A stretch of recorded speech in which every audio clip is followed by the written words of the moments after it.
ബഹുമാന്യരായ സഹൃദയ സുഹൃത്തുക്കളെ, ഞാൻ അപ്പുമുത്തറ.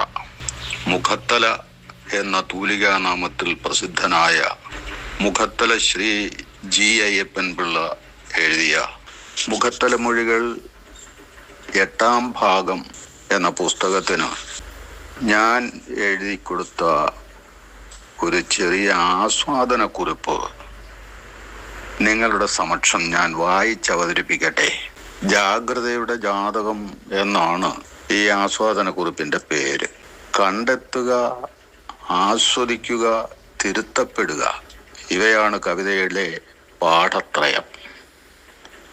അനുവാചക മനസ്സ് കർത്താവും കർമ്മവുമായി തീരുന്നത് അവിടെയാണ്. അതിന് പിന്നിലെ ആഴം മുറ്റിയ ഭാവനാത്മക ധ്യാനമോ അത് വിധിയാകുന്നു, ജീവനത്തിന്റെ ഊറ്റുപൊയ്കയാകുന്നു. എല്ലാ ആകസ്മികതകളിലും അതിജീവനത്തിന്റെ ബീജമണികൾ ഒളിഞ്ഞിരിപ്പുണ്ടെന്ന് വെളിപ്പെടുത്തുന്ന നൈപുണിയുടെ പ്രകൃതി ചികിത്സാലയമാണ് മുഖത്തലയുടെ ഈ പുസ്തകം. വിശ്വപ്രേമത്തിന്റെ ഭൂഗർഭത്തിൽ തായ്വേരൂന്നിയ ഇതിലെ കവിമൊഴികൾ 6 ഋതുക്കളിലും പൂവിടർത്തുന്നവയാണ്. നിത്യജീവിതത്തിലെ സഹചാരികളെ കരൾ തൊട്ട് വിളിക്കുന്ന കുശലമൊഴികളുടെ ഈ കൊളാഷ് എവിടെയൊക്കെയോ കൈമോശം വന്ന മാനുഷിക അംശങ്ങളെ പുനഃസ്ഥാപിക്കാനുള്ള കവിയുടെ വ്രതനിഷ്ഠയുടെ അടയാളമാണ്. ഏതോ ദുർഭഗ സന്ധികളിൽ കൈമോശം വന്ന മാനുഷികാംശങ്ങളെ തെരഞ്ഞു പിടിച്ച് തന്റെ സഹചര്യൽ പുനഃപ്രതിഷ്ഠിക്കാനുള്ള കവിയുടെ വ്രതനിഷ്ഠയിൽ നിന്നാണ് ഈ വരികൾ ഉരുത്തിരിഞ്ഞിട്ടുള്ളത്. ലളിതവും നിത്യപരിചിതവുമായ ഭാഷയിൽ എഴുതപ്പെട്ട പ്രസ്തുത മൊഴികൾ വായിക്കുമ്പോൾ വടപത്ര ഛായയിൽ മലർക്കെ തുറന്നിട്ടിരിക്കുന്ന ഗുരുഹൃദയമാണ് ഓർമ്മയിലെത്തുന്നത്. ആവർത്തനമോ വ്യാഖ്യാനമോ ആവശ്യപ്പെടാത്ത ആഖ്യാനം, പരിമിതമായ പദങ്ങളിലൂടെ അപരിചിതമായ ബോധധാരയുടെ പ്രവാഹം, ഇവയാണ് മുഖത്തല മൊഴികൾ 8-ാം ഭാഗത്തിന്റെ അനന്യതയെ അടയാളപ്പെടുത്തുന്ന ഘടകങ്ങൾ. വിശ്വമനസാക്ഷിയോടുള്ള വിധേയത്വം, ജന്മഭൂമിയോടുള്ള കടപ്പാട്, ഗുരുഭക്തി, മാതൃഭാഷാ പ്രേമം, സാമൂഹിക പ്രതിബദ്ധത, പ്രതിപക്ഷ ബഹുമാനം, നിരന്തരമായ അന്വേഷണം, പ്രകൃതി സ്നേഹം, ആശ്രിത വാത്സല്യം, സർവോപരി സദാചാരനിഷ്ഠ, ഇവയ്ക്കെല്ലാം പൊന്നു വില ചാർത്തുന്നതാണ് ഈ രചനയിലെ കാവ്യനീതി. ഒപ്പം അനീതി, അക്രമം, അനാചാരം, അഴിമതി, കാപട്യം തുടങ്ങിയ ദുർവൃത്തികളോടുള്ള കഠിനമായ കലഹവും വേണ്ടുവോളം രേഖപ്പെട്ടിരിക്കുന്നു. പ്രസ്തുത വിഷയത്തിൽ ഓരോന്നിനെയും വിവിധ കോണുകളിൽ നിന്നുകൊണ്ട് വീക്ഷിക്കുന്ന കാവ്യഖണ്ഡങ്ങൾ ഏറെ ഉണ്ട്. ഇതിൽ വിസ്തര ഭയത്താൽ അവയെ വിശദീകരിക്കുന്നില്ല. എങ്കിലും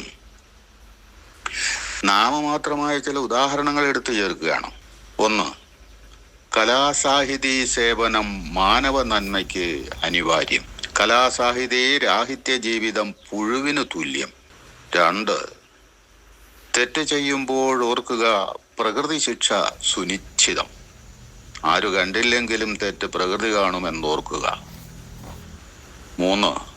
ഭാഷാശാസ്ത്രം അറിയാത്ത പണ്ഡിതർ പെരുകി പെരുകി വരുന്നത് കാണുമ്പോൾ മാതൃഭാഷ പാതാളത്തിലേക്കോ എന്ന ചിന്ത ഭാഷാപ്രേമികളിൽ ഉയരുന്നു. ഇതിൽ പറഞ്ഞ ഭാഷാശാസ്ത്രമറിയാത്ത പണ്ഡിതർ എന്നുള്ളത് പണ്ഡിതർ എന്ന വാക്ക് എടുത്തു പറഞ്ഞിരിക്കുകയാണ്. അത് എഴുതിയിട്ടേ ഉള്ളൂ. ഇത്തരത്തിലുള്ള 856 4 മൊഴികളാണ് ഈ സമാഹാരത്തിലുള്ളത്. ജീവരാശിയുടെ ആകെ ചലനങ്ങളെ കൃത്യമായി നോക്കിക്കാണുന്ന ഒരു ബൃഹത് ദൃഷ്ടി ഇതിന്റെ സൃഷ്ടിക്ക് പിന്നിൽ ഉണ്ടെന്ന് തോന്നുന്നു. ലവലേശം ധർമ്മനിഷ്ഠയില്ലാത്ത ആരോഗ്യരക്ഷാരംഗം, മൃഗീയതയുടെ ശിരസിൽ ബിരുദം ചാർത്തി കൊടുക്കുന്ന വിദ്യാരംഗം, മാലിന്യത്തിന്റെയും മഹാമാരികളുടെയും മേൽ പൊയ്ക്കാലൂന്നി പൊങ്ങച്ചപ്പെടുന്ന ആരോഗ്യ സാമൂഹിക രക്ഷാരംഗം, മദ്യശരങ്ങൾ ചൊരിഞ്ഞ് ഗുരുകാരണവരെയും സഹജ സഹസ്രങ്ങളെയും സംഹരിക്കുന്ന ഭരണധീരത, കുന്നിടിച്ചും കുളം മൂടിയും നാടുമുടിക്കുന്ന ധനാഢ്യ ധാർഷ്ട്യം, വികലവും ദുർബലവുമായ വികസന ചതികൾ, ആഗോള യുദ്ധഭീഷണി തുടങ്ങി ജീവരാശി ഒന്നടങ്കം ആശങ്കപ്പെടുന്ന സകല വൈപരീത്യങ്ങളും ഈ കൃതിയിൽ ചോദ്യം ചെയ്യപ്പെടുന്നുണ്ട്.